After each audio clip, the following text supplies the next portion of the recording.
ശബരിമല സ്വർണ്ണ കവർച്ചയിൽ പ്രതിയായ എൻ വാസുവിന്റെ ജാമ്യാപേക്ഷയിൽ കൊല്ലം വിജിലൻസ് കോടതി ഇന്ന് വിധി പറയും. ദേവസ്വം ബോർഡ് മുൻ അധ്യക്ഷനും മുൻ ദേവസ്വം കമ്മീഷണറുമായ എൻ വാസു ശ്രീകോവിലെ കട്ടളപ്പാളിയിലെ സ്വർണം കവർന്ന കേസിൽ മൂന്നാം പ്രതിയാണ്.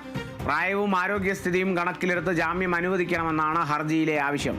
എൻ വാസു ദേവസ്വം കമ്മീഷണറായിരുന്ന കാലയളവിലാണ് രേഖകളിൽ കട്ടളപ്പാളിയിലെ സ്വർണം ചെമ്പെന്ന് രേഖപ്പെടുത്തിയത്. ഇത് വാസുവിന്റെ ശുപാർശയിലാണെന്നാണ് പ്രത്യേക അന്വേഷണ സംഘത്തിന്റെ കണ്ടെത്തൽ.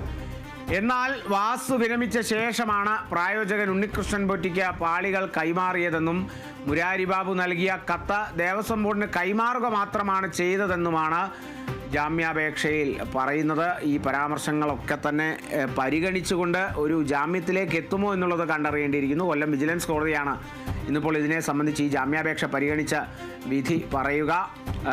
ഈ ശ്രീകോവിലെ കട്ടളപ്പാളിയിലെ സ്വർണം കവർന്ന കേസിലാണ് എൻ വാസു മൂന്നാം പ്രതി.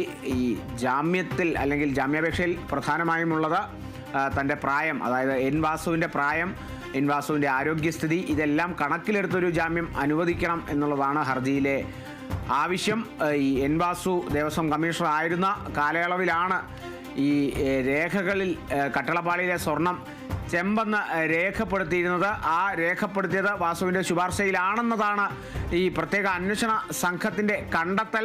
എന്നാൽ അതിനേക്കാൾ പ്രധാനം വാസു വിരമിച്ച ശേഷമാണ് ഈ പ്രായോജകൻ ഉണ്ണികൃഷ്ണൻ പൊറ്റിക്ക് പാളികൾ കൈമാറിയത് എന്നുള്ള ഒരു കാര്യം കൂടി ജാമ്യാപേക്ഷയിൽ പറയുന്നു. ഒപ്പം മുരാരി ബാബു നൽകിയ കത്ത് ദേവസ്വം ബോർഡിന് കൈമാറുക മാത്രമാണ് ചെയ്തത് എന്നുള്ള പരാമർശമൊക്കെ തന്നെ ജാമ്യാപേക്ഷയിലുണ്ട്. അതുകൊണ്ട് തന്നെ ഈ ജാമ്യാപേക്ഷ പരിഗണിക്കുമ്പോൾ വിധി എത്തരത്തിൽ വേണമെങ്കിലും ആകാം. ചിലപ്പോൾ പ്രായം കണക്കിലെടുത്ത് ഒരു ജാമ്യത്തിലേക്ക് പോയേക്കാം. ചിലപ്പോൾ അതിനേക്കാളും ഗുരുതരമായ കണ്ടെത്തലുകൾ ചൂണ്ടിക്കാട്ടി ജാമ്യം നിഷേധിച്ചേക്കാം.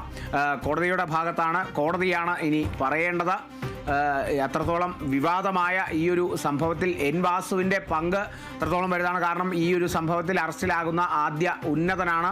അപ്പോൾ എൻ വാസുവിനെ പൂർണ്ണമായും അങ്ങ് ഒഴിവാക്കാൻ സാധിക്കില്ല, ഈ ഒരു ഘട്ടത്തിൽ പോലും ഒഴിവാക്കാൻ സാധിക്കില്ല എന്നുള്ള സൂചനകളും ഒക്കെ തന്നെ ലഭിക്കുന്നു. അപ്പോൾ ഈ ജാമ്യാപേക്ഷ ഒരു ജാമ്യത്തിലേക്ക് എത്താതിരിക്കാനുള്ള നീക്കങ്ങൾ ഒരു ഭാഗത്ത് നടക്കുന്നുണ്ട് എന്നുള്ളതും കൂടി പ്രത്യേക അന്വേഷണ സംഘത്തിൻ്റെ ഭാഗത്തുനിന്ന് പോലും ചിലപ്പോൾ നടക്കുന്നുണ്ട് എന്നുള്ളതും കൂടിയാണ് മനസ്സിലാക്കുന്നത്.